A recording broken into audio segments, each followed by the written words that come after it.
मैं मनीष आज एक नए टॉपिक के साथ जो कि है great fall of West Indian cricket. Waste Indies की टीम वर्ल्ड कप जो होने वाला है वनडे इंटरनेशनल 2023 भारत में अक्टूबर में, वो उसके लिए क्वालिफाई ही नहीं कर पाई है। वो स्कॉटलैंड से हार गई है एक क्वालिफायर मैच में। पिछले कुछ सालों से वेस्ट इंडीज़ बहुत सारे चैलेंजेस फेस कर रही है। हमें पता है कि वेस्ट इंडीज़ की जो हिस्ट्री है क्रिकेट में बहुत ही रिच है। उन्होंने बहुत बड़े बड़े नाम हैं जैसे कि legendary Viv Richards, Garry Sobers, Malcolm Marshall, Brian Lara and Shivnarine Chanderpaul. उनके बिना वर्ल्ड कप अधूरा है। They are the winner in the world cricket. फीका रहेगा वर्ल्ड कप उनके बिना, मुझे ऐसा लगता है। चैम्पियन गाना गाने वाले मिस्टर ब्रावो कैसे चैम्पियन हो? पोलार्ड, पूरन कहाँ हो? Without West Indian cricket team world cup ऐसा है जैसे कि सूरज बिना रोशनी के और मछली बिना पानी के। एक वो टाइम था जब वेस्ट इंडीज़ की team was playing against all odds in 1975 और उन्होंने वनडे इंटरनेशनल वर्ल्ड कप जीता। उसके बाद दोबारा 1979 में वर्ल्ड कप जीता। Back to back 2 world cup जीते और 1983 में भारत के अगेंस्ट दोबारा फाइनल पहुंचे लेकिन हार गए। लेकिन 3 back to back world cup finals. और आज 2023 आते आते they had to fight to qualify for one day international world cup 2023, लेकिन वो अपनी योग्यता का प्रमाण नहीं दे पाए। स्कॉटलैंड से हारने के बाद उनकी वनडे इंटरनेशनल वर्ल्ड कप में खेलने की उम्मीद भी ख़त्म हो गई। इट्स जस्ट लाइक कि वो कोमा में थे कुछ सालों से और अब वेंटिलेटर में ऑक्सीजन ख़त्म हो गई।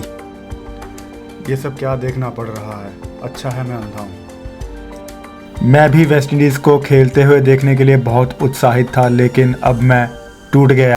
ऐसा लग रहा है कि जैसे दुखों का पहाड़ टूट गया हो। आइए दोस्तों जानते हैं कैसे 1975 में अर्श से 2023 में फर्श पे आ गई वेस्ट इंडीज़। सबसे बड़ी प्रॉब्लम है फंड की। पैसा वेस्ट इंडियन क्रिकेट बोर्ड के पास नहीं है। उनके पास कोई बड़ा स्पॉन्सर नहीं है। सब प्लेयर्स पूरा साल T20 लीग खेलते हैं पूरी दुनिया में और उसी में बिजी रहते हैं।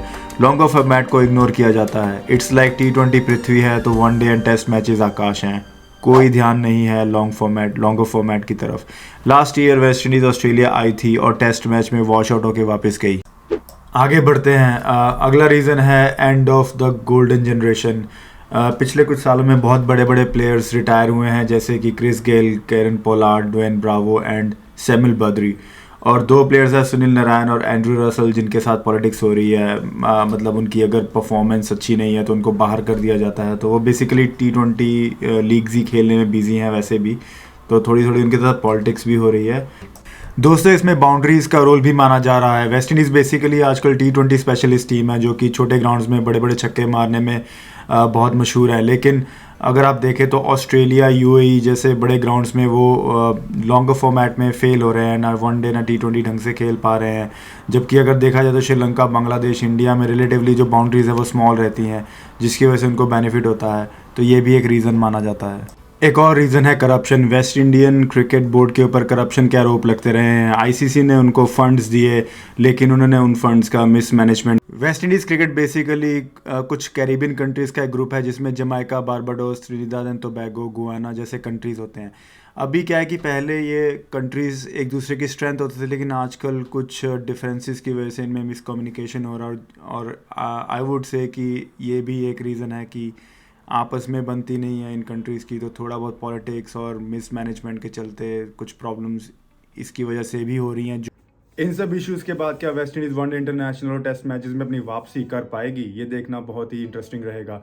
और आयरनी अभी ये है कि इंडिया वेस्ट इंडीज़ में है राइट नाउ और वो वहाँ पे टेस्ट मैचेस और लॉन्ग फॉर्मेट के बाकी मैचेस खेलेगी और it will be interesting to see what happens. और पूर्णा जैसे प्लेयर जो 16 करोड़ में बिके और उनके साथ के और प्लेयर जैसे कि अकील और हेटमायर, उनको अच्छे पैसे मिलते हैं और देखना होगा कि वो आगे कैसे कंटिन्यू करते हैं खेलना IPL और बाकी लीग्स में।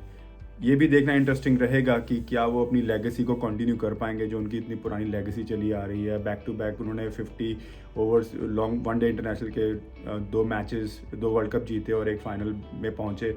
उसके बाद से थोड़ा सा नीचे आना शुरू कि देखना इंटरेस्टिंग होगा कि वो आगे इसको ऊपर अपनी गेम को ला पाएंगे या नहीं। और मेरी शुभकामनाएं वेस्ट इंडीज़ के साथ है क्योंकि I am sure they are one of the best. आपको भी उनका खेलना बहुत अच्छा लगता होगा।